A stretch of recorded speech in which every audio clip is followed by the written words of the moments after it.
Domingo, dia do Senhor, para juntos ouvirmos a palavra do Senhor, adorá-lo e termos esse momento tão importante para a igreja, que é o culto público, estarmos em comunhão, louvando ao Senhor coletivamente, juntos, orando coletivamente, adorando ao nosso Senhor. Meus queridos, por gentileza, abra a sua Bíblia, 1 Coríntios, capítulo 4, temos?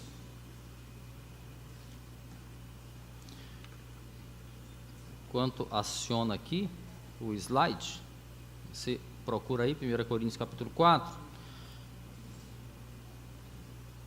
Lembrar que nós hoje, reforçar na verdade, nós começamos a segunda temporada da série Igreja Imperfeita, baseada exatamente na carta de Paulo à Igreja de Corinto. Igreja Imperfeita, baseada em 1 Coríntios, é a nossa série. A gente segue aqui, demos uma parada, tivemos aí 2 sequências de outras séries, e agora retomamos para a segunda temporada de Igreja Imperfeita. Vamos seguir por 4 domingos, tá? Até o último domingo de junho, que paramos novamente para ter mais uma micro série, podemos dizer assim, do aniversário da igreja, 8 anos da base. Então, você que nos visita já está convidado, né, a participar conosco no último domingo, mas também teremos um culto no sábado, tá? A gente vai detalhar essa programação. Então, nós teremos 2 cultos no sábado, um à tarde, um à noite, sábado, final de tarde e noite, e o culto de manhã. Então, serão 3 ministrações aí na nossa microsérie de aniversário da igreja, já adiantando aí para você o nosso último domingo, último sábado e domingo de junho. Isso, vai ser 29h30, acho que é 29h30.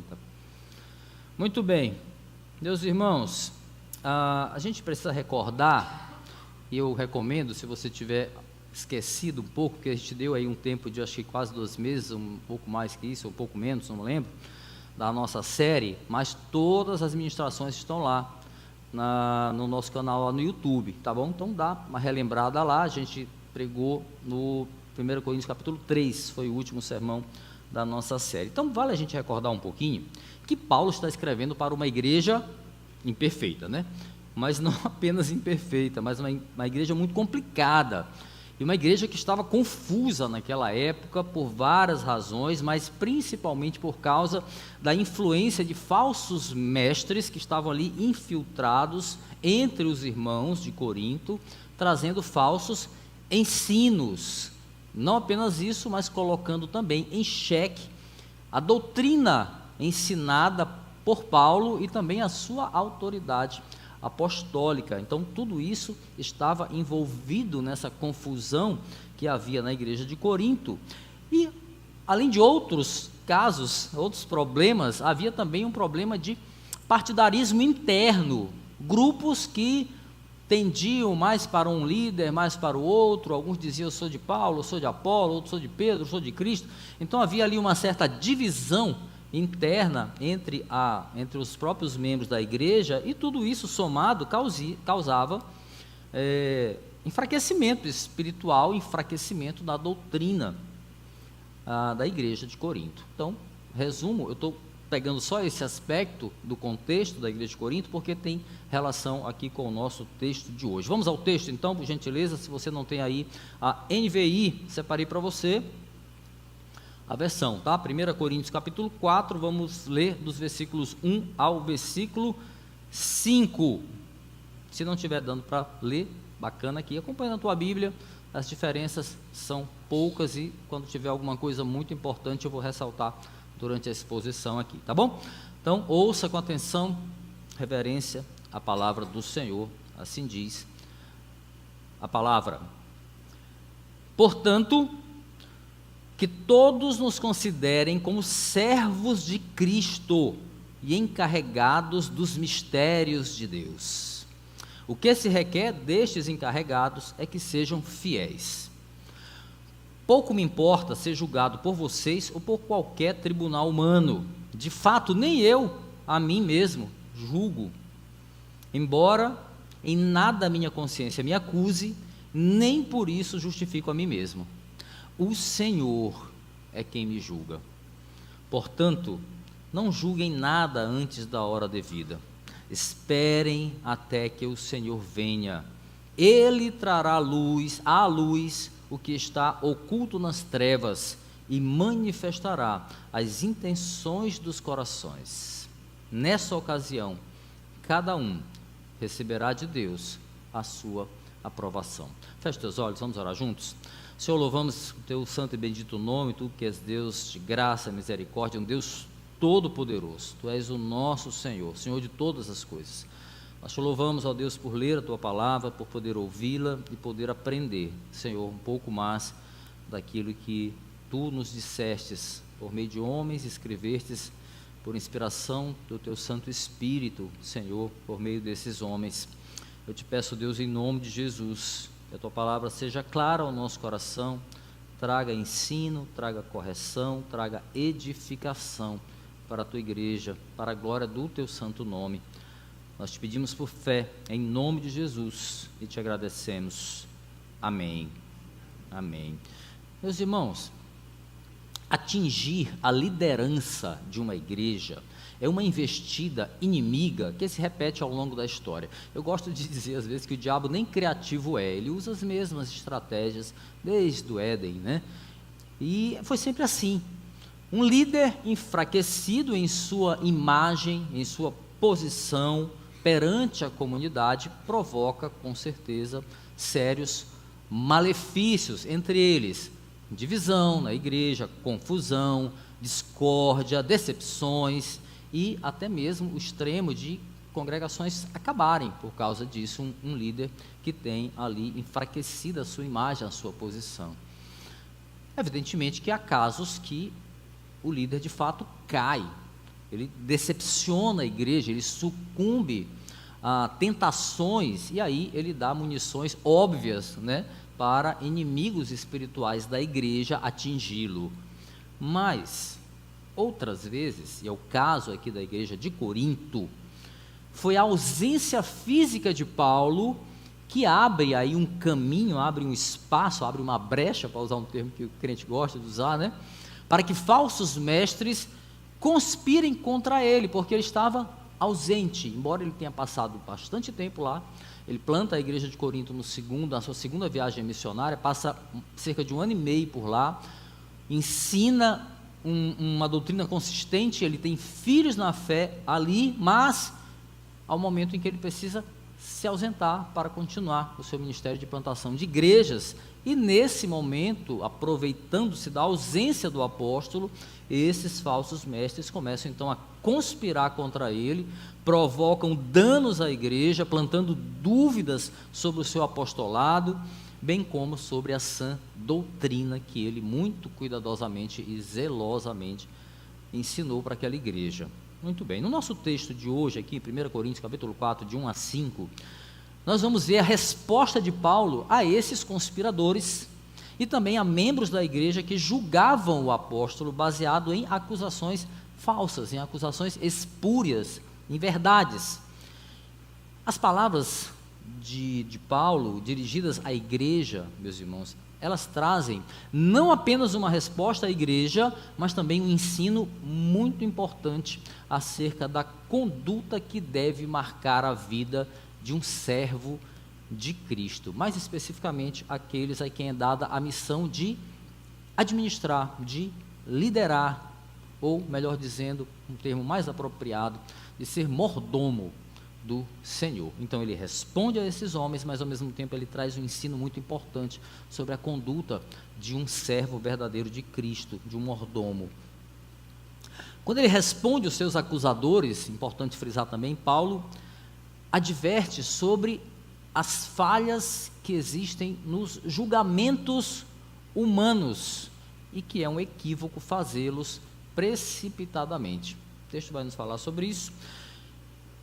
E também quando ele responde a essa igreja e esses irmãos equivocados, Paulo vai falar da certeza de que o justo juiz virá. Haverá o seu tempo para lançar luz sobre os corações, como diz o texto, e vai atestar aqueles que vão receber a provação final de Deus. Meus irmãos, nós vamos ver aqui nesse texto um olhar severo sobre os ministros da igreja. É o que nós vamos ver aqui nas palavras de Paulo à igreja de Corinto, capítulo 4, versículo 1 a 5, e esse será o nosso tema, né? O tema da nossa reflexão nesta manhã, um olhar severo sobre os ministros da igreja. Sim, meus irmãos, à medida que ele recebe esse julgamento duro de membros da própria igreja de Corinto, a igreja que ele havia fundado, Paulo vai lançar luz sobre a consciência que deve marcar a vida dos líderes, pastores, presbíteros, líderes de ministérios, etc. Sobretudo quando essa conduta, quando essa vida é exposta à luz do Evangelho de Jesus Cristo. Então, nossa jornada vai mostrar aqui que mordomos comissionados a serviço do Evangelho, eles são, primeiramente, servos e não senhores. É isso que vai mostrar. Versículo 1. No versículo 2, a gente vai ver que esses servos, o que os qualifica não é o título, mas a fidelidade. E a gente vai seguir nossa jornada e ver que esses servos precisam ter uma consciência de que eles serão julgados por homens e serão julgados por Deus. E por fim, isso versículos 3 e 4, e por fim no versículo 5, é preciso que haja uma consciência de que haverá um julgamento final, inevitável e revelador, aquele julgamento que revela quem é, quem não é. Não, meus irmãos, você pode estar pensando, não sou ministro, não sou obreiro, não sou pastor, não sou presbítero, essa mensagem não é para mim. Não será uma mensagem direcionada ou uma palavra direcionada somente a líderes, embora o texto aponte de uma forma especial a eles, mas essa é uma palavra para todos que o Senhor chama para serem mordomos. A gente aprende sobre mordomia nos primeiros passos e é muito importante que no início mesmo da nossa caminhada a gente aprenda muito esse chamado para sermos servos, para sermos mordomos. Então é uma palavra direcionada a todos nós até a volta de Cristo, né? Até a volta de Cristo. Vamos seguir, tudo bem? Meus irmãos, no capítulo anterior, Paulo já havia dito, no capítulo 3, que em si os ministros não são nada no sentido de que alguém deve se apoiar neles como motivo de vanglória, como motivo de fé, de cobertura espiritual. Você sabe que não existe cobertura espiritual de homens, né? Aproveito logo a carona para dizer, né? Existe cobertura espiritual de Deus. Não queiras ter cobertura espiritual de homens, porque homens pecam, são falhos. Qualquer cobertura, pode ser o pastor mais ungidão da vida, se ele for sua cobertura espiritual, você está complicada a sua situação. Pecador como todos os homens são. A nossa cobertura espiritual é do Senhor, ela deve ser sempre. Então, Paulo havia ensinado que os homens não devem se vangloriar disso, né? De ser desse, ser daquele, ser de Apolo, ser de Pedro, ser de Paulo. 1 Coríntios capítulo 3, versículo 21, ele ensina claramente: ninguém se glorie em homens. Ninguém se glorie em homens. 1 Coríntios capítulo 3, versículo 21. Mas agora o apóstolo vai mudar o rumo da prosa, como se diz aqui no popular, porque o fato de os irmãos não deverem se vangloriar em homens não anula o valor desses homens, não anula o valor dos ministros chamados por Deus para exercerem a mordomia. Então é uma coisa diferente da outra. Paulo passa agora aqui, nesse momento, a partir do capítulo 4, a defender-se daquele que julgavam o valor do seu ministério, colocava em xeque a sua autoridade apostólica. Mais importante, todavia, ele se defende baseado na consciência de que o ministro não é o dono da obra. Os líderes são servos, não senhores. Olha o que diz o versículo 1 aí do nosso texto. Diz assim: portanto, que todos nos considerem como servos de Cristo. Algumas versões falam ministros de Cristo e encarregados ou despenseiros ou mordomos dos mistérios de Deus. Algo muito importante precisa ser considerado aqui, meus queridos. Paulo está chamando a atenção aqui para a maneira como a igreja deve olhar para o ofício do pastor. Ele aponta aqui o lugar que se deve dar a qualquer mestre da igreja encarregado de cuidar da doutrina e de cuidar do rebanho. Veja bem, se menosprezar a dignidade do ministério, ele posiciona o homem chamado por Deus no seu devido lugar. Qual é? A posição de servo. De servo. O nosso texto aqui é o mesmo sentido de ministro, de encarregado, de mordomo, dispenseiro. Servo. Então Paulo tem o cuidado de colocar os ministros na posição de servo, sem, contudo, rebaixar a importância da sua tarefa.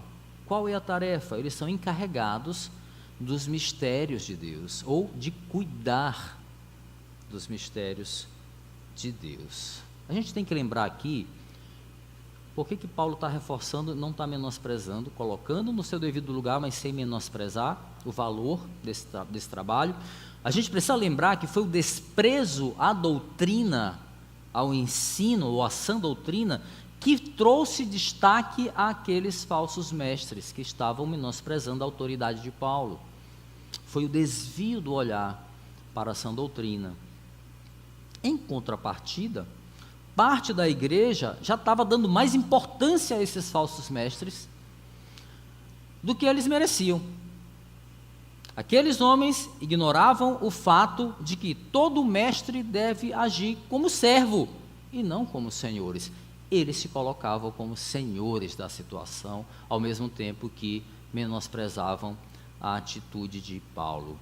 Então, de saída aqui, Paulo se defende, mostrando o valor do seu ofício como um detentor legítimo dos mistérios de Deus, e condena os líderes que tiravam vantagem da sua posição, passando aí a fazer o que lhes era conveniente, em vez de trabalharem para o Senhor. Então Paulo se defende e ao mesmo tempo ele condena a atitude daqueles falsos líderes. Meus irmãos, um ministro de Cristo genuíno jamais deve servir a si mesmo, mas ao Senhor que o chamou para o trabalho. Nós não fomos designados para governar a igreja como donos dela, mas submissos ao poder de Cristo, ao poder do Evangelho, à sã doutrina. Nós somos servos, não somos senhores. E aí Paulo vai, a partir daqui, vai aprimorar o seu argumento, falando de um pré-requisito básico que recai sobre um ministro de Cristo. Aquele que se mostra, pré-requisito que se mostra, que a missão não é uma questão de título, mas é uma questão de fidelidade. Versículo 2, olha o que diz: o que se requer destes encarregados é que sejam fiéis. Fiéis. Meus irmãos, um mordomo, tendo acesso irrestrito, porque o mordomo ele tem essa liberdade, ele tem acesso irrestrito à casa, ele tem acesso irrestrito à vida do patrão, aos bens do patrão.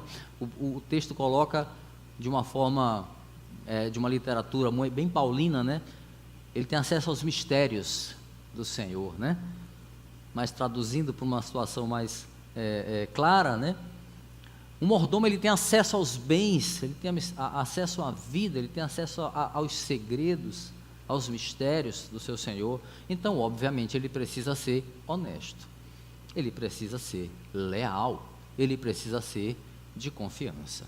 Em resumo, meus irmãos, não basta que alguém exiba um título, um cargo, um crachá, bote um belo terno alinhado, Não, o mordomo deve ser fiel. Ele deve ser fiel na execução dos deveres do seu ofício. Paulo está dizendo aqui, meus irmãos, em outras palavras, que é de pouca serventia ser um encarregado, ou ser um mordomo, um administrador, se a sua maneira de servir está errada.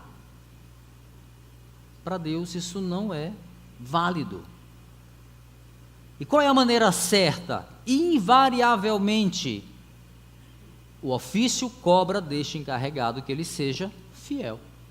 Que ele seja fiel. Meus irmãos, nós estamos falando aqui de zelo pelo trabalho, o que não deve ser confundido com autoritarismo.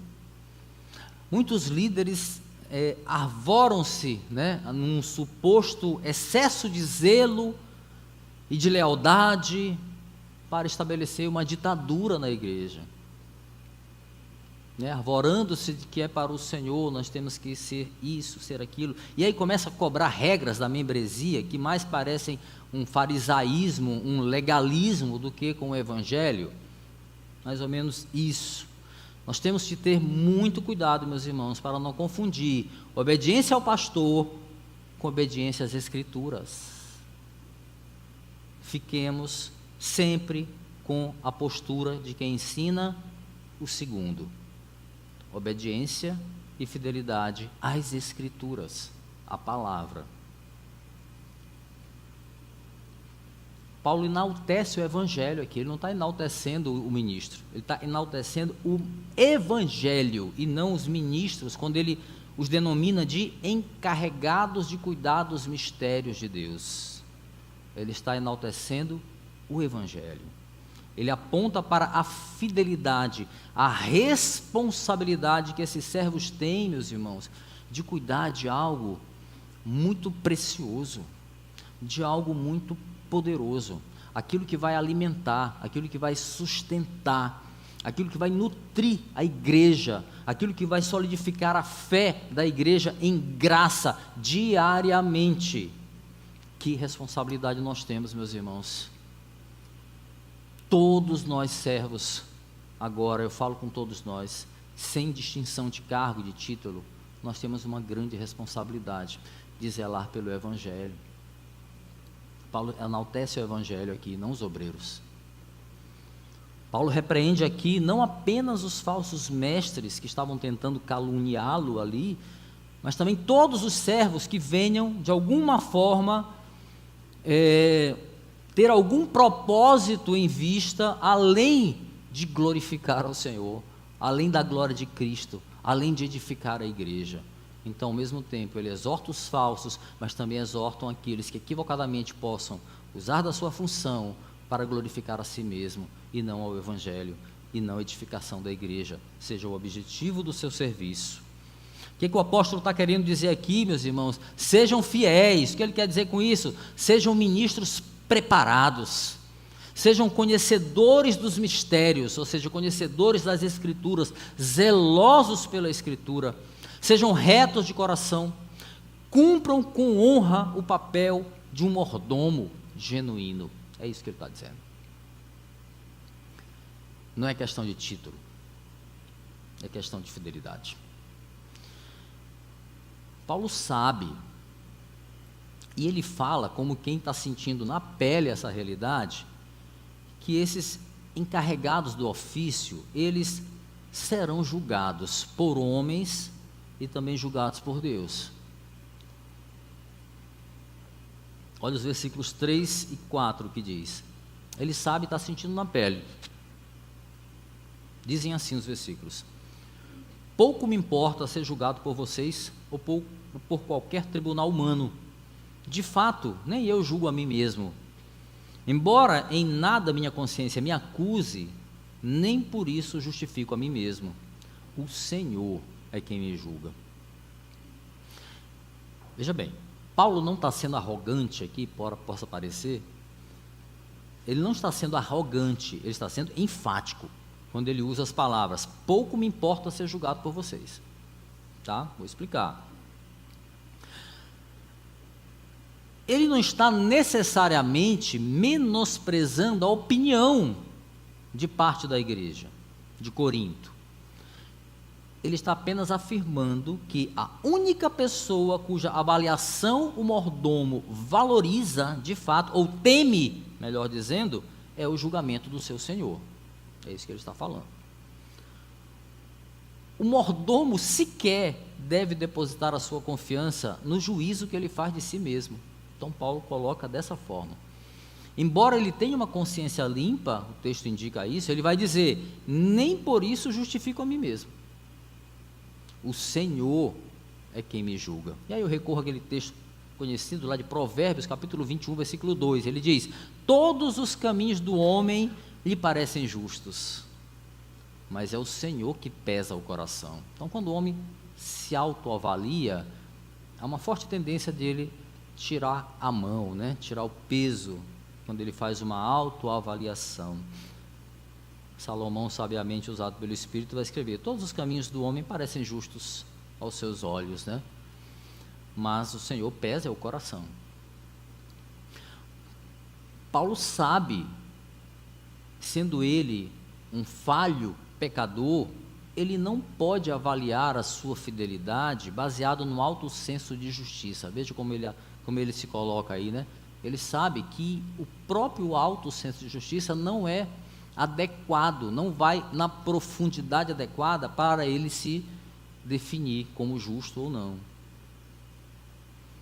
E aí muitos de nós, meus irmãos, achamos que nós somos obreiros fiéis, fazemos aquela autoanálise, né, dignos de aplausos, de reconhecimento. Poxa, você é top, você é 10, e a gente faz aquela nossa autoavaliação e assim: hoje eu fui bem, né, Senhor, tal.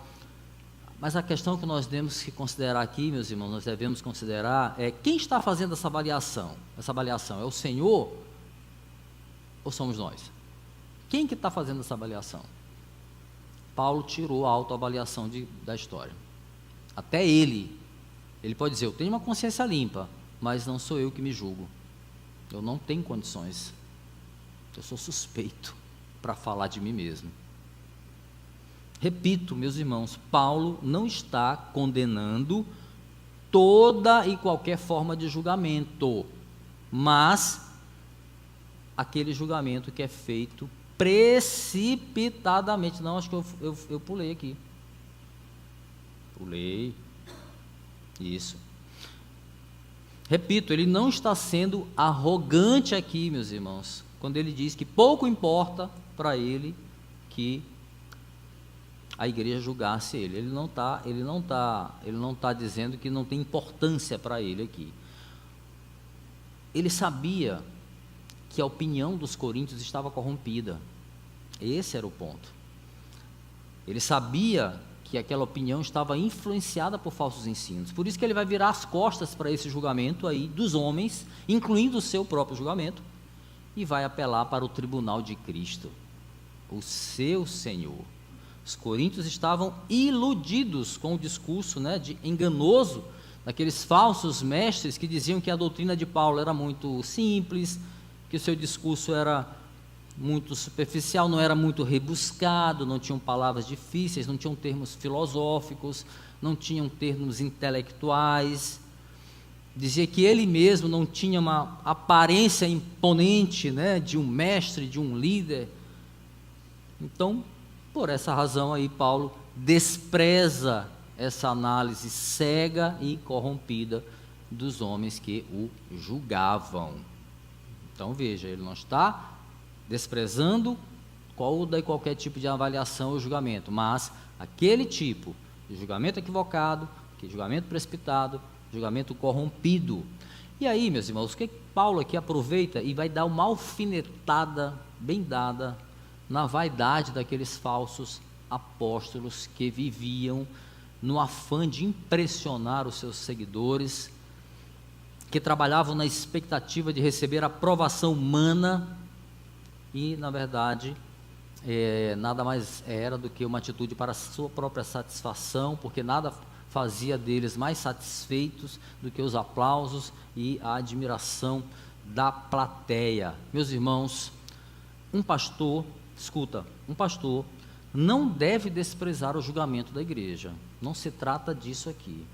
Pelo contrário, o ministro, um obreiro, ele deve saber que no instante em que ele recebe o chamado, ele vai ser alvo de um olhar severo sobre ele, trazendo para o nosso tema central.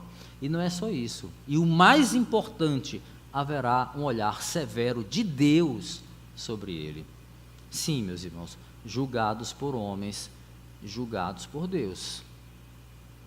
Todavia, meus irmãos, a conduta e a consciência do mordomo é o que vai determinar a maneira como ele vai lidar com esse julgamento. Então veja como a consciência de Paulo, embora ele não a utilizasse para julgá-lo, mas determinava a sua maneira de lidar com o julgamento. Quanto aos homens, meus irmãos, diante do julgamento dos homens, a nossa conduta deve ser posta à prova à luz das Escrituras. À luz das Escrituras. Quanto a Deus, da mesma forma. Da mesma forma. Por quê? Porque Ele revelou a sua palavra, na sua palavra, o padrão de fidelidade que Ele espera dos seus servos. À luz das Escrituras. Então, a pergunta que esse texto deixa para nós, para a nossa reflexão é: a nossa conduta, a nossa fidelidade, ela passaria se posta ao julgamento à luz das Escrituras? Levemos para a reflexão. Meus irmãos, visto que os coríntios tinham um conceito distorcido, a respeito de Paulo, ele vai então convocar a todos e a ele também a comparecer perante o tribunal de Cristo. Por quê? Porque o julgamento final virá. Último versículo do nosso texto hoje diz, versículo 5, portanto, não julguem nada antes da hora devida. Esperem até que o Senhor venha. Ele trará à luz o que está oculto nas trevas e manifestará as intenções dos corações. Nessa ocasião, cada um receberá de Deus a sua aprovação. Quando Paulo diz, não julguem nada antes da hora devida, ele está mostrando que ele não estava condenando todo tipo de julgamento, reforçando o que já dissemos, mas o julgamento precipitado, o julgamento equivocado, sem que haja o exame criterioso. Lembram do elogio que Paulo faz aos bereanos, Atos capítulo 17, versículo 11? O que ele diz? Os bereanos eram mais nobres do que os tessalonicenses, pois eles receberam a mensagem com grande interesse, fazendo o quê? Examinando todos os dias as Escrituras, para ver se tudo era a si mesmo. Tudo era a si mesmo o quê? O que Paulo pregava. Paulo faz um elogio. Então veja que ele não está criticando todo tipo de julgamento, mas o julgamento precipitado, o julgamento sem o devido exame, um julgamento que não é posto à prova à luz das Escrituras, porque ele mesmo considera esse tipo de julgamento essencial para uma igreja saudável. E ele elogia, Atos capítulo 17, versículo 11, lá nos irmãos de Bereia. Então Paulo não temia um julgamento apropriado. O pessoal disse que o pessoal aqui da base é meio louco, porque a gente colocou um curso de teologia dentro da igreja. Sabe o que acontece? A gente está ensinando os irmãos a julgarem o nosso sermão. Tem igreja que quer distância de ensinar irmão a aprender como é que se prega, porque para poder pregar o que quiser. Aqui a gente botou um curso aqui, coisa de doido, Mas Paulo não temia o julgamento apropriado que tivesse passado pelo crivo das Escrituras, mas os coríntios não estavam fazendo isso. Esse é o ponto. Eles não estavam avaliando o caráter de Paulo à luz da palavra, mas eles estavam vendo o apóstolo com os olhos corrompidos por falsos ensinos. Eles estavam influenciados pela ganância de homens que estavam querendo ser valorizados, estavam querendo crescer às custas da diminuição de Paulo. E aí o conselho do apóstolo aos coríntios e a nós também é que paremos de emitir juízo precipitado uns sobre os outros, meus irmãos. Vamos deixar esse julgamento para Cristo quando Ele vier. Por quê? Porque então cada um receberá de Deus a aprovação. É o que diz o texto, né? Repito, Paulo não estava condenando toda e qualquer forma de julgamento, mas o julgamento que é feito precipitadamente e muitas vezes sob a influência maligna, mundana e carnal. Isso que ele estava condenando. Todavia, meus queridos, mais importante aqui é o alerta que o apóstolo faz acerca do julgamento inevitável que todos nós passaremos no dia do Senhor. É o mais importante. Era e é parte significativa do evangelho ensinado, apresentado por Paulo, o fato de que o Senhor virá como juiz, não mais como Messias Salvador, mas como juiz. Quanto a isso, ele parece muito descansado na consciência, quando lá no fim da vida já, quando ele escreve a seu filho na fé Timóteo, 2 Timóteo capítulo 4, versículos 7 e 8, Paulo parece muito consciente no seu descanso no Senhor. Olha o que ele diz, 2 Timóteo 4, 7 e 8, só escuta: combati o bom combate, terminei a corrida, guardei a fé, agora me está reservada a coroa da justiça, que o Senhor, justo juiz, me dará naquele dia, e não somente a mim, mas a todos que amam a sua vinda. Aleluia. A consciência de Paulo repousa em Cristo, né?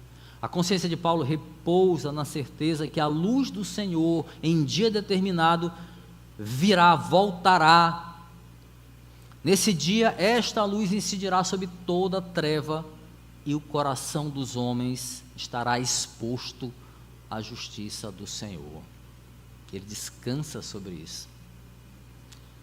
Meus irmãos, essa é uma verdade que deve nos estremecer, já caminhando aqui para a nossa conclusão. A certeza da volta do Senhor, como juiz, é uma verdade que deve nos estremecer. A certeza da volta de Cristo dava a Paulo motivo de descanso. Ele escrevia no fim da vida para Timóteo, porque ele sabia que não era o falso julgamento de homens que avaliava o seu ministério, mas os olhos do Senhor sobre a sua vida. Então ele descansava. Perguntas para o nosso coração, nossa reflexão: o que o Senhor vê quando Ele olha para o nosso ministério? Nós temos sido mordomos, dispenseiros fiéis, zelosos com os tesouros do Evangelho que Ele deixou aos nossos cuidados. Será que nós estamos prontos para encarar o julgamento da igreja? Não o juízo precipitado, já falamos, não é o juízo corrompido pelo pecado, nada disso. Será que nós somos prontos para encarar a avaliação bereana feita à luz das Escrituras sobre o nosso ministério? E o mais importante, estamos prontos para nos apresentarmos perante o tribunal de Cristo? A palavra está nos falando de um julgamento inevitável, um tribunal inevitável e final, quando Ele trará à luz o que está oculto nas trevas e manifestará as intenções do coração, diz aí o versículo 5 no final, né? Quase no final. Sim, meus irmãos, o texto de hoje nos trouxe um olhar severo, né, sobre os ministros da igreja, mas também um olhar severo sobre todos que se julgam servos verdadeiros do Senhor. A gente tem um mau hábito né, de ser demasiadamente generoso em nosso auto-julgamento. Já quando julgamos os outros, não é bem assim, né? Não é bem assim.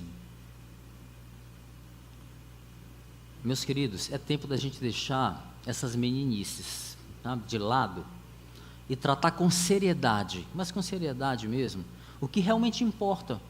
O que realmente importa.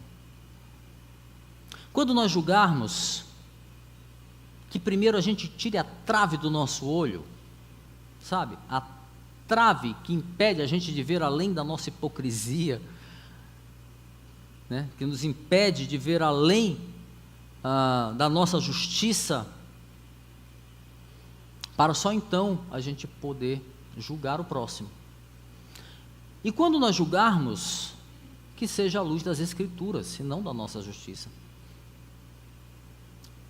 Não a luz, ou melhor, a penumbra, né, do nosso senso pecaminoso de justiça, da nossa torta justiça, e muitas vezes do nosso preconceito, né, muitas vezes. Que seja a luz das Escrituras. No mais, meus queridos irmãos, se essa palavra incomodou, é um bom sinal. É um bom sinal de que nós tememos ao Senhor. Mas é um bom sinal também saber que nele nós podemos trabalhar para melhorar, para avançar, para descansar. Descansar na certeza de que no dia da volta a luz vai incidir sobre as trevas e que a volta chegará. E nesse dia, meus irmãos, Ele vai abraçar a igreja com braços de misericórdia e de amor. Que seja breve esse dia. Vamos ficar de pé, meus irmãos. Continuamos sendo essa igreja imperfeita nesta terra, mas uma igreja que serve a um Deus que é perfeito. E nele, em Cristo, nós somos justificados e não na nossa autojustiça, não há a menor possibilidade. Que essa palavra tenha falado com todos nós, provoque mudanças. Feche teus olhos, vamos orar, meus irmãos. Senhor, muito obrigado, nós te louvamos pelo ensino, te louvamos pela exortação, te louvamos, ó Deus, se de alguma forma essa palavra nos trouxe incômodo para avançarmos, para mudarmos, para agirmos. Não seja só uma palavra entrando num ouvido, saindo pelo outro e não produza nenhum efeito, nenhum fruto, nenhuma obra, Senhor, porque nós somos mordomos. Aprendemos aqui que o verdadeiro mordomo, ele é fiel, ele é zeloso. Nós temos o sublime chamado de honrar pelos mistérios de Deus. Nos ajuda, Senhor, porque não é fácil. Sabemos que teremos julgamentos de homens. Que esse julgamento seja a luz das Escrituras e tenhamos firmeza, Senhor, para termos segurança, Senhor, e a alegria de Paulo quando elogia aqueles que julgam o seu ministério à luz das Escrituras. Que os julgamentos corrompidos, hipócritas, que os julgamentos sem sentido não nos afete, não nos abale, mas que a gente confie no julgamento do Senhor, esse sim o mais importante, aquele que testifica de fato quem são e quem não é um servo do Senhor. A palavra diz: o homem vê o que está aparente, mas o Senhor olha para o coração. O que tu vê quando olha o nosso coração, Senhor? Que em meio aos nossos pecados, Senhor, tu possa encontrar a luz de Cristo que nos redimiu, sem que merecêssemos. Obrigado, Senhor, obrigado. Nós te pedimos essa consciência e esse descanso em Ti, em nome de Jesus, amém.